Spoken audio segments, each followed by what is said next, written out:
পাকিস্তানের যুদ্ধ শুরু হয়েছে, কিন্তু এমন ক্ষেত্রে যদি আপনার সঙ্গে কোনো ইমার্জেন্সি ঘটনা ঘটে তাহলে সেখান থেকে SOS সংকেতের সাহায্যে আপনি কিভাবে বাঁচবেন। প্রথমেই আপনাকে বলে রাখি, এমার্জেন্সি ক্ষেত্রে থেকে বাঁচার জন্য যে সংকেত দেওয়া হয় তাকে SOS বলা হয়, যেটি তো আপনি কখনো না কখনো শুনেই থাকবেন। আসলে গাইজ এই SOS কোনো ওয়ার্ড বা কোনো শর্ট ফর্ম নয়, বরং এটি এমন একটি সংকেত যেটি কোড আকারে আছে। আসলে গাইজ মোর্স কোডে S এর মানে হয় 3 ডট, আর O এর মানে হয় 3 ড্যাশ, আর এরপর ফের S এর মানে হয় 3 ডট।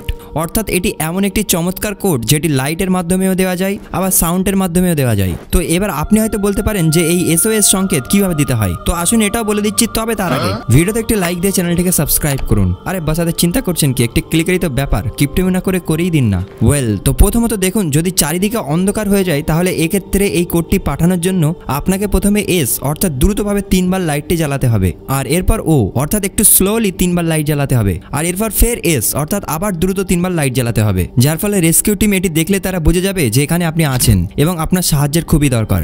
আর এইভাবেই আপনি সাউন্ডের সাহায্যেও প্রথমে 3 বার দ্রুত আওয়াজ করে, এরপর 3 বার স্লোলি আওয়াজ করে, আর এরপর ফের 3 বার দ্রুত আওয়াজ করে এই সিগন্যাল পাঠাতে পারেন। আর গাইজ আপনাকে বলে রাখি যে এই কোডটি ইন্টারন্যাশনালি ব্যবহার করা হয়, অর্থাৎ পুরো পৃথিবীতে এই কোডটি চলে। তাই এই ভিডিওটি আপনার ফ্রেন্ড ও ফ্যামিলি মেম্বারের কাছে শেয়ার করতে ভুলবেন না যেন।